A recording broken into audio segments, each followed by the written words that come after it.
So, it's our last SAT review. You guys excited? I'm excited. Let's go. Alright. So, object of a mass m is moving at speed, blah, blah, blah, blah, blah, blah, blah, blah, blah, blah, blah. It's a lot, right? So, you got to make sure that you're paying really close attention because when we're dealing with formulas, we're dealing with literal equations, there's going to be a lot of content in there. Not all of it do you need. Okay? So, you have to be really diligent about going through and focusing specifically on what you need. Okay? So we have an object's mass, m, is moving at speed, v. Okay, so we need to make sure that we're aware that m represents mass and speed is represented by v. The object's kinetic energy, ke, that's one value. Okay, it's not two separate variables. It's one value, kinetic energy. Okay, it is modeled by that equation.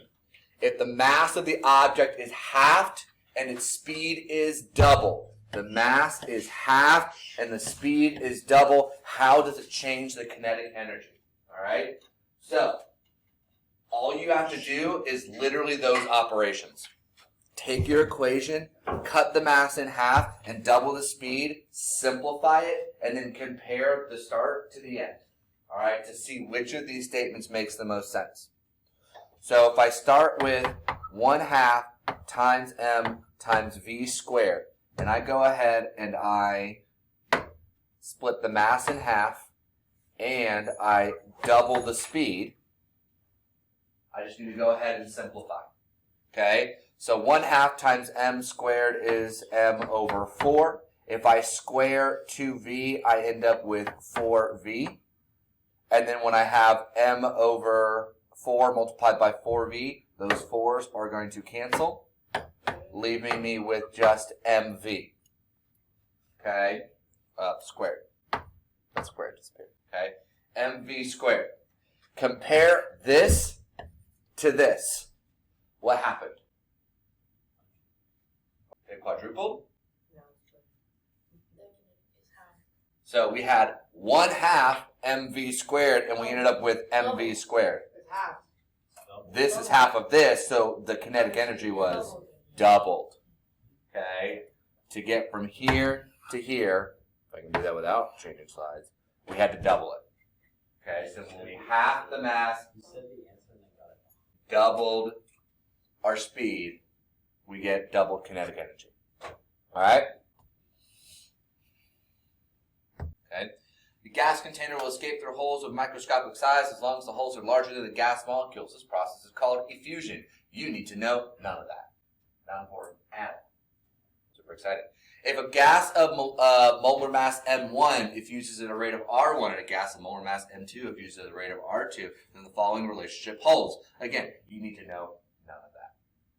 So gloss over it. Look at the equation. This is known as Graham's law. Which of the following correctly expresses M2 in terms of M1, R1, and R2? That just means get M2 by itself. Okay? So all the beginning part is just filler designed to make you panic. Alright? Reading the prompt, which of the following correctly expresses M2 in terms of everything else?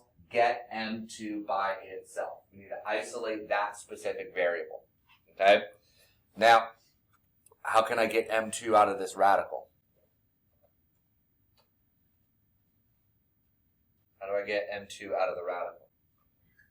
How do I get rid of the radical? Square it. Square both sides. Boom. Square both sides. So I end up with R sub 1 over R sub 2 squared equals M sub 2 over M sub 1. Now when we square a quotient, we can go ahead and we can apply that exponent to both of those, which is going to give me this god-awful looking monstrosity. But that's how all of these are written. Okay, indication that we should do that. Okay, I need to get M2 by itself. So how do I move that M1? Multiply it. So multiply both sides by M sub 1. Those cancel. I'm left with this, which is which option?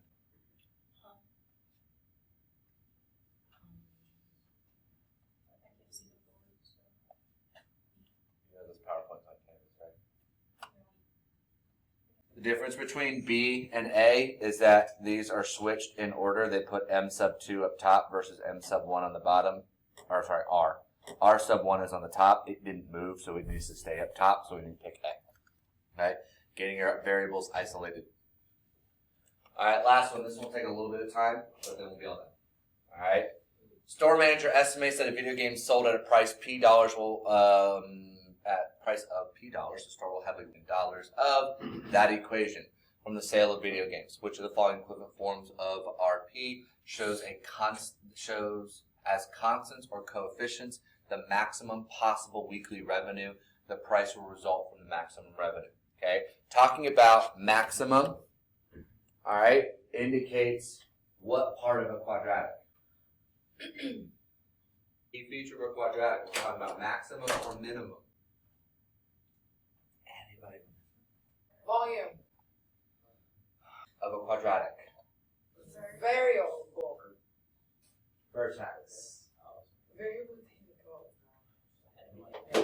Found lots of V words there. Okay. So we need to find the vertex, which means we need to write this equation in vertex form. Okay. We need to write it in vertex form. Vertex form of a quadratic is, oh man, it's been a while. Okay. X minus H squared plus K. Okay. That's our vertex form. All right. So process of elimination, I can get rid of A. All right. Very unlikely that we're going to have B or C. That's the only one that looks like it. That's it.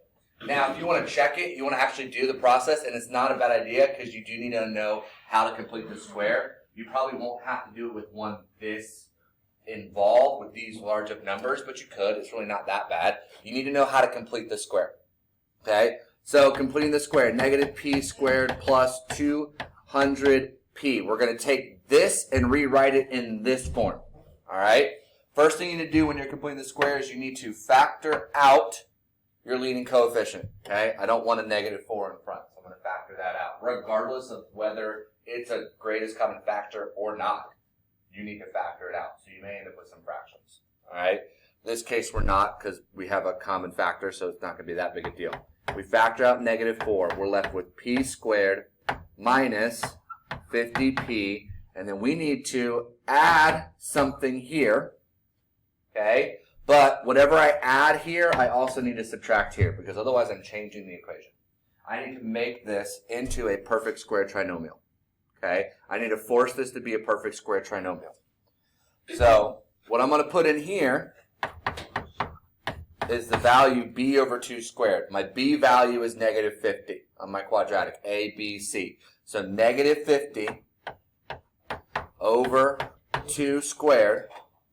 Okay, negative 50 over 2 squared gives me negative 25 squared. That negative 25 is important. That's where that negative 25 comes from. Okay? Negative 25 squared. Someone real quick, calculator, negative 25 squared. Negative what? Negative 25 squared. Oh, I can do this. Isn't that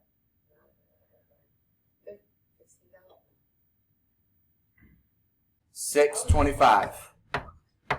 Okay? 625. Now, in order to keep this equation the same, you'd be like, well, where's the 200 or 2,500 come from? In order to keep this equation the same, what I have to do is whatever I get here, whatever I'm putting at the end, I have to multiply by what I factored out because I factored it out of this term as well. Okay? So what's negative 4 times 625? It's going to be negative 2,500, which when I put with the subtraction turns it into positive 2,500. Okay? So last step is then now I can take this and I can factor. That is a perfect square trinomial. Okay? A perfect square trinomial. Remember this negative 25 that we got? That's what I do with that, and then we're done, and it matches up. Completing the square. Super fun.